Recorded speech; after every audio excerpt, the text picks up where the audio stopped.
پر وَهُمْ عَلَىٰ صَلَاتِهِمْ يُحَافِظُونَ، اور وہ سب اپنی صلاۃ کی یحافظ وہ حفاظت کرتے ہیں. فرمایا یہ کتاب ہے، اور یہ کتاب تو یہ کا اشارہ کا ہے قرآن کی طرف ہے نا، اور یہ کتاب ہے ہم نے اس کو نازل کیا ہے. یہ کتاب جو ہے بڑی برکتوں والی ہے، یعنی اس کو سمجھو گے تو اس کی برکت ہوگی ظاہر ہے. اور اس بات کو سورہ زمر میں بھی بیان کیا گیا ہے نا، سورہ صاد میں، کہ یہ کتاب بابرکت ہے. انزلنا الیک مبارک لیدبروا آیاتہ، تاکہ وہ لوگ غور و فکر کریں اس کی آیتوں پر، اور لیتذکر اولو الالباب، نصیحت کون پکڑے؟ عقل مند. تو یہ قرآن کی برکت اس وقت ہوتی ہے جب نصیحت حاصل کی جاتی ہے اور اس کے اوپر تدبر کیا جاتا ہے. یہ کتاب برکت والی ہے یہاں پہ کہا کیونکہ تصدیق کرتی ہے. تو یہ فساد فرقے میں بانٹنے والی کتاب نہیں ہے، یہ برکتوں والی کتاب ہے، یہ امن دینے والی کتاب ہے، یہ دنیا کے اندر روشنی لانے والی کتاب ہے. تو یہ کیسے ہو سکتی ہے ایسی کہ جس کی وجہ سے آج قرآن پہ لوگ آتے ہیں اور فوراً سے لڑائی جھگڑے شروع ہو جاتے ہیں؟ تو اس کو اصل میں وہ جو بندہ ہے نا اس کو برکت نہیں چاہیے، اس کو وہ تصدیق نہیں کر رہا ہے اس کتاب کی. دراصل اس کو تصدیق کے حوالے سے وہ دیکھ نہیں رہا، اس کی آنکھیں نہیں کھلی ہوئی، وہ باپ دادا کے پیچھے چل رہا ہے. وہ یہ نہیں سوچ کے پڑھ رہا ہے پہلی کتاب کی کتاب وہ بتائے گی جو باپ دادا کو نہیں بتائے گا، جو میں اور آپ نہیں جانتے. تو پھر کہتے ہیں کہ اس سے پہلے کی جو تھی اس کتابوں کی وہ تصدیق کری، اور تاکہ آپ خبردار کر دیں خدا کی ماں کو. اصل میں پھر کیا ٹارگٹ بتا دیا گیا آپ صلی اللہ علیہ وسلم کو کیا کرنا تھا.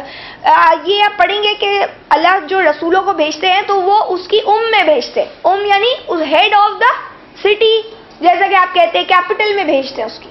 تو بستیوں کی ماں میں بھیجا گیا آپ صلی اللہ علیہ وسلم کو بھی، تاکہ آپ ان کو بھی ڈرائیں اور اس کے ارد گرد میں. تو ظاہر ہے جب ہیڈ آف دا سٹی ہوگی، جو بھی آپ کی کنٹری ہے، ہیڈ آف دا کنٹری ہوتی ہے تو اس کے اندر جب آپ خبردار کریں گے تو سارے جو ارد گرد کے لوگ ہیں وہ آٹومیٹکلی ان کی ظاہر کنیکشن وہاں سے ہوتا ہے تو ان تک بھی بات پہنچے گی.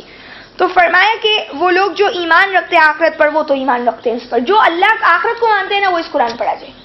جو آخرت پہ یقین رکھتا ہے، وہ ماننا وہ والا نہیں جو صرف زبانی ہوتا ہے، جو آخرت پر صحیح معنوں میں یقین رکھتا ہے وہ اس قرآن کو مان لے، اور وہ اپنی صلاۃ کی حفاظت کرتے. اب یہ صلاۃ اب دیکھ لیں کوئی نئی چیز تو ہے نہیں، ہمیشہ سے چلی آ رہی. تو کہہ رہے ہیں وہ اپنی صلاۃ کی حفاظت کرتے. کیا مطلب ہے؟ ان کو اپنی ذمہ داریوں کا احساس ہے، وہ جانتے ہیں کہ یہ صلاۃ کیا ہے، یعنی کنیکشن ہے. صلاح کس کو کہتے ہیں؟ جوڑنے کو کہتے ہیں نا. تو وہ اپنی اس صلاۃ سے کبھی بھی بے خبر رہے نہیں ہے. ان کو پتہ ہے کہ ہماری ڈیوٹی کیا بنتی ہے. وہی بات اگر تم نہیں اٹھاؤ گے اس ذمہ داری کو تو ہم ان کو دے دیں گے جو اس کے کافر نہیں ہے. اچھا جی، تو یعنی بتایا یہ کہ موسیٰ کی کتاب پہلے ہدایت تھی اور نور تھی. پھر آپ کوئی کرسچن پکڑ لیتے ہیں، دیکھ لو کیا لکھا ہوا ہے، یا جو آپ کو بولے گا کہ دیکھ لو کیا لکھا ہوا ہے، تورات کی کیا حیثیت ہے، تو آپ اس کو بتائیں اللہ کیا کہہ رہے ہیں. یہ کتاب ہے اب برکت والی، وہ تصدیق کرے گی، صحیح ہے، اس کی جو ہے کتاب موجود ہے، اور جو تمہارے پاس انزل اللہ ظاہر ہے اسی کی تصدیق کرے گی.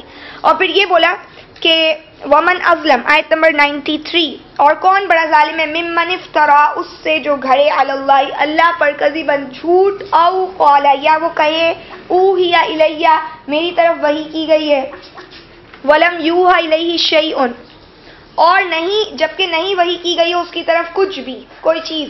ومن قال، اور وہ بھی بڑا ظالم ہے جس سے کہا سأنزل مثل ما انزل اللہ، جلد میں بھی نازل کروں گا مثل جو اللہ نے اتارا ہے. ولو ترى، اور کاش تم دیکھو، اذ الظالمون، کہ جب ظالم فی غمرات الموت، موت کی نشے میں ہوں گے، سکرات موت میں ہوں گے.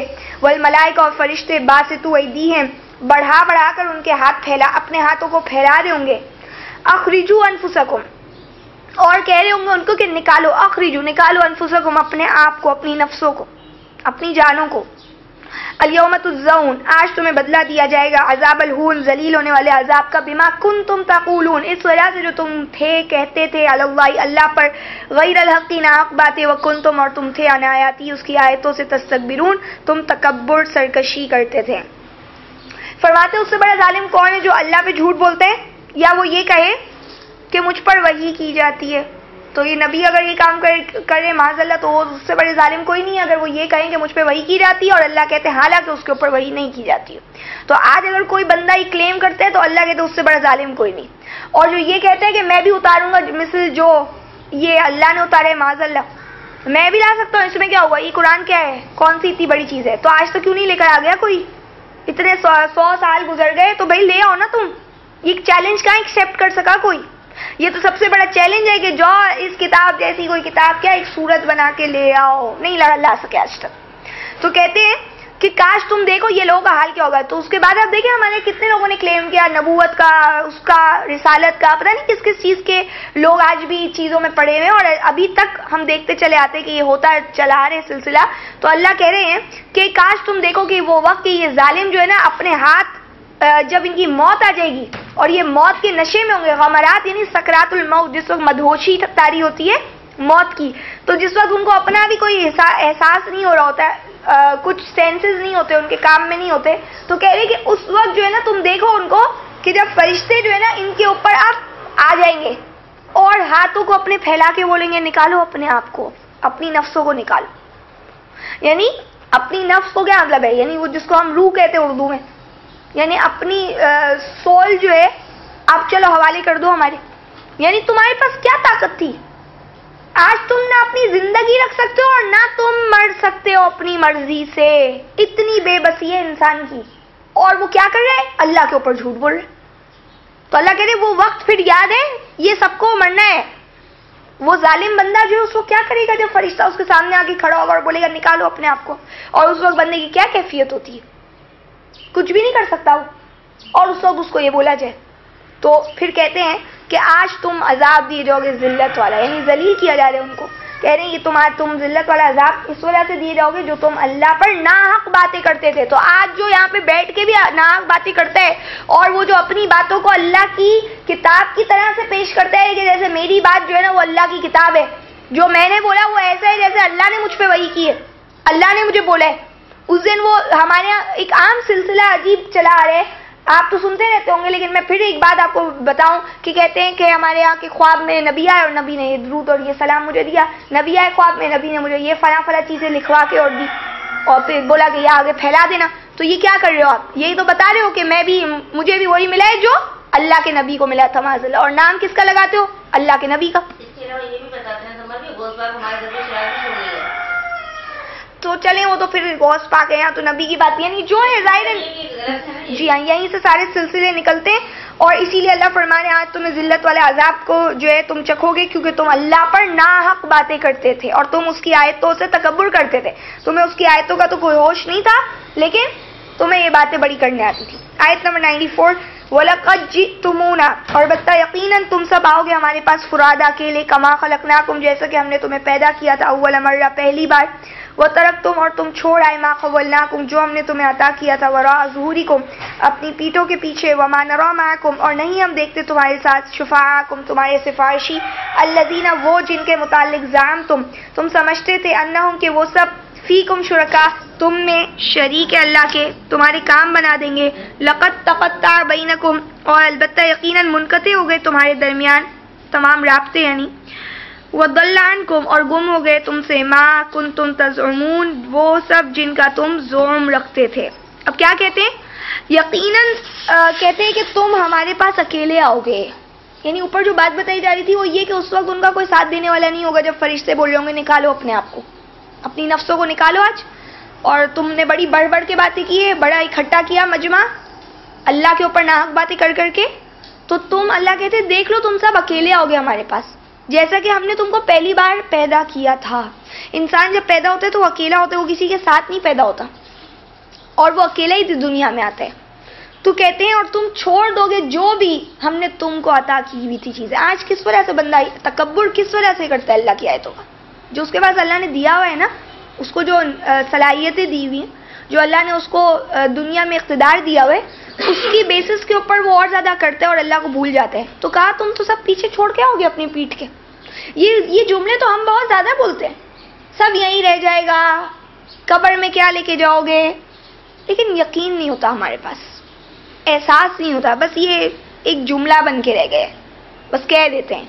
اللہ کہتے ہیں ہم نہیں دیکھتے کہ آج تمہارے پاس کوئی سفارشی ہے تمہارا، جن کے ڈھونگ تم نے رچائے ہوئے تھے اور جو تم بڑا ظلم کرتے تھے، تمہارے بڑے ازمپشن سے بڑی ہوپ تھی، یہ جو ازیوم کیا نا آپ نے اپنی طرف سے کہ ہمیں اللہ کے آگے کچھ نجات دے دیں گے، تو تم تو بڑے ہوپ فل تھے نا ان کے معاملے میں، بڑی امیدیں تھی تمہیں ان سے. کہاں ہے تمہاری وہ سفارشی اور وہ کہاں ہے تمہارے شریک؟ کہ وہ تم کہتے تھے نا کہ یہ اللہ نے ان کو بھی کچھ اتھارٹیز، پاورز، کوئی اختیارات کچھ ان کو بھی نوازا ہوا ہے، تو آج تم سے ساری چیزیں منقطع ہو جائیں گی اور گم ہو جائیں گی تم سے جس کا بھی تم زوم کرتے تھے۔